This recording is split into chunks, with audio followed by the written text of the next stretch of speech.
Hello, everyone. I'm Blaine Spellman with the USDA's Natural Resource Conservation Service, and I'm an ecologist.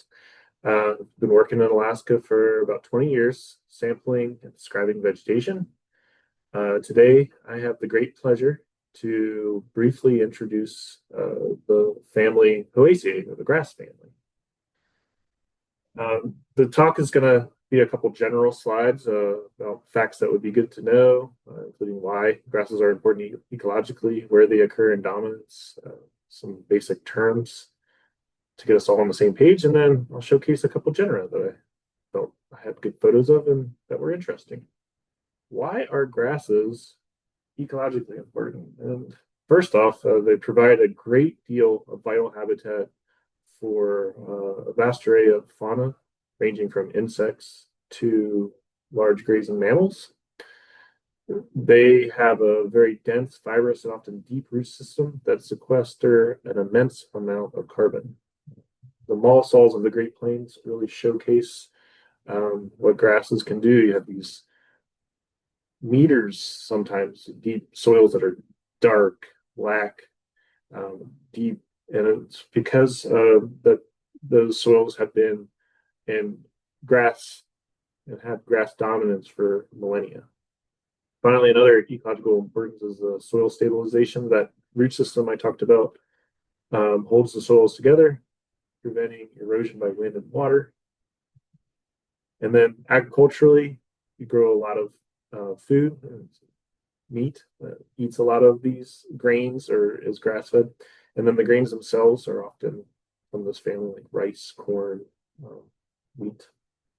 I just wanted to say briefly, this is a photo of me in a grassy wetland, a stream terrace depression in the Yukon Flats. The Yukon Flats is a vast and relatively flat intramontane basin north of Fairbanks.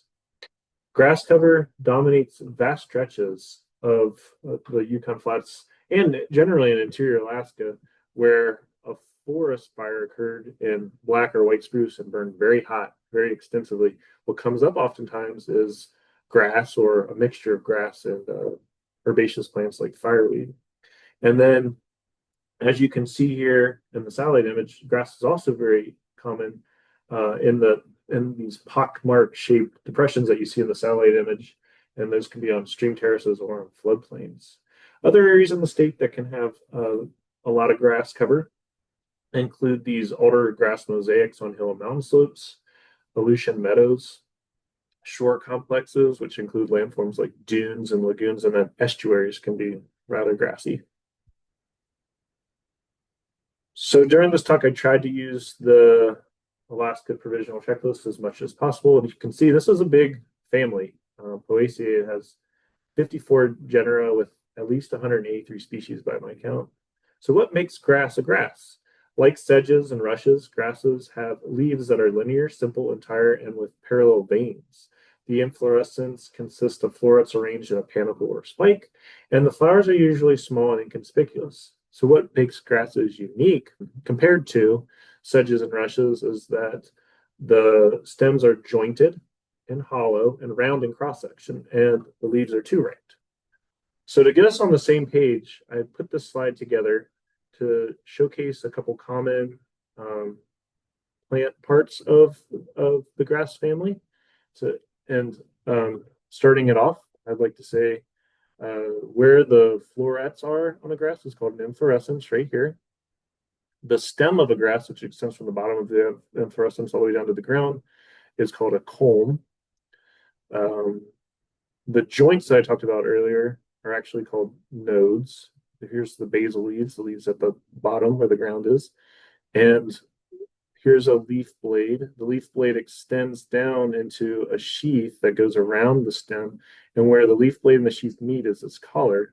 Of importance, where the collar is, there's this membrane called a ligule, which is rather important for identifying genera or species of grasses.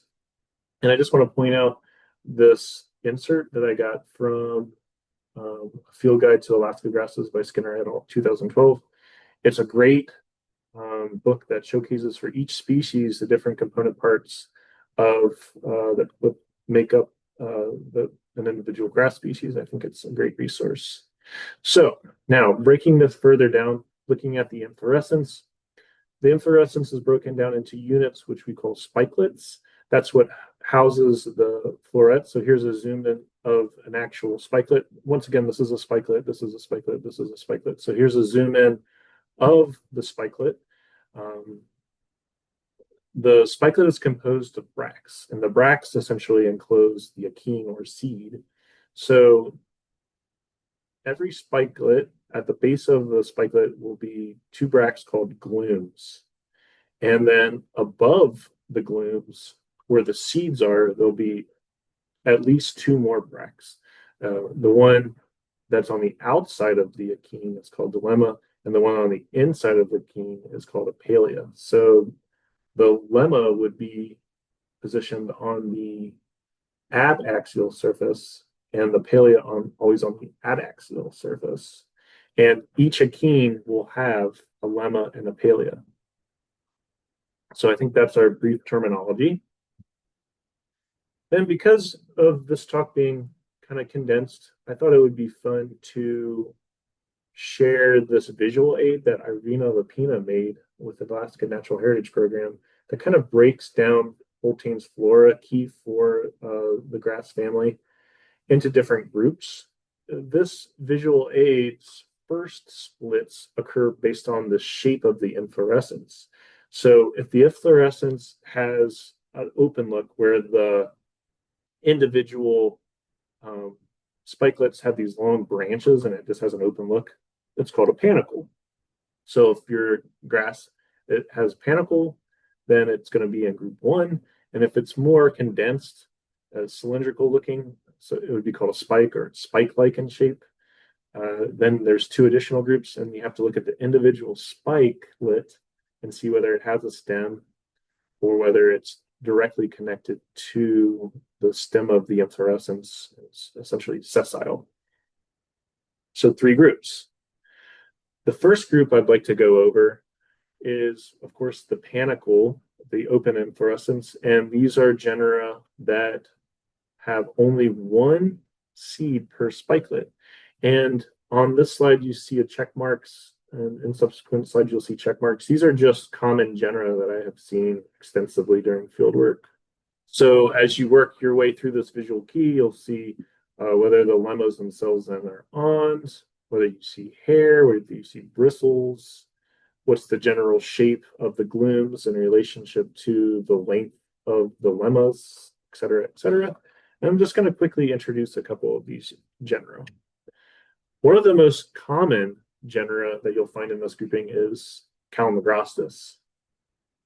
And here's a list of all the Calamagrostis that you could find in Alaska. And I put a bold, I marked the species bold if I had an observation of it in iNaturalist. So you can see here, here's a picture of blue joint, a very common Calamagrostis species. You can see that open efflorescence once again, and which makes Calamagrostis unique is that it has this tuft of hair at the base of the lemma called callus hairs. So you can see it helps with seed dispersal. And another unique feature is that it has an awn, and that the awn is on the back of the lemma. So that's what is a very unique feature of Calamagrostis. And counter to that is for polar grass. It's different than Calamagrostis in that it has no callus hairs and it has no awns. And what makes it unique is that in general, the glumes are approximately the same length as the lemma. So they look like they're all equidistant with each other. So that's kind of some key components for keying out Arctogratis. The next general grouping or a different slide would be, once again, panicles, but the spikelets themselves have more than one seed per spikelet. And once again, it's very similar. It breaks it up by the length of the lemmas compared to the glumes, whether there's awns, et cetera, et cetera. So the first genera I'd like to introduce are the fescues. And as you can see right here, here are the glumes. Here, so the glumes. And then the lemmas are far exceeding those glooms, so they stick way out. And what makes fescues unique is that the awn is on the tip of the lemma. And here's one of my favorite grasses. It's Glyceria. Once again, you can see that, well, what makes Glyceria unique is that the lemmas far exceed the glooms, just like in the other ones I showed. There are no hairs, there's no awns, and the lemmas themselves have these really distinct veins. They're called nerves that run parallel to each other. Um, Compare that to another common genera like Poa, bluegrass. Um, these veins would actually be curved, and a lot of them would meet together at a central point, or at least be curved. These run parallel. So here's group two. These are have inflorescences that are more condensed, cylindrical in shape, but the spikelets themselves are not sessile. They have little stems. So here's the Timothy. The inflorescence is very dense, not interrupted, cylindrical. The glooms are awned, the lemmas are awnless.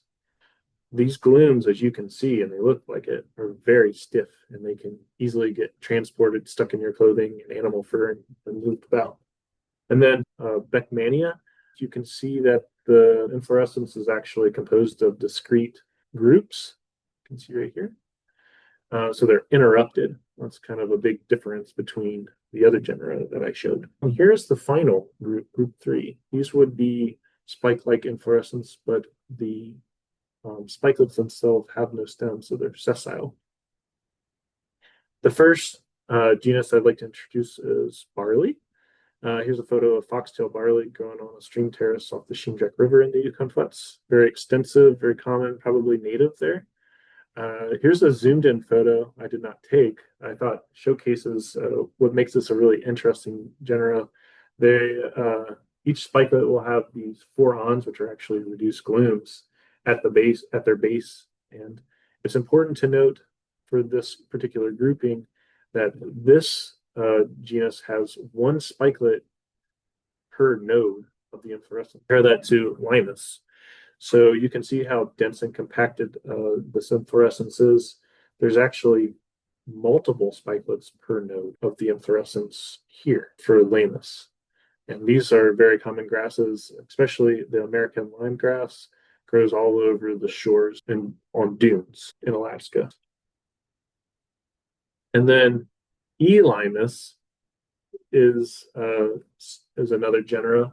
It can have single or multiple spikelets per node. As you can see, this is an example of an alignment that has a single spikelet per node. And then this is one that has multiple spikelets per node. What differentiates this genera from the limus that I just showed is that the leaf blades are rather soft for Elymus, and then Lamus will have very stiff leaf blades.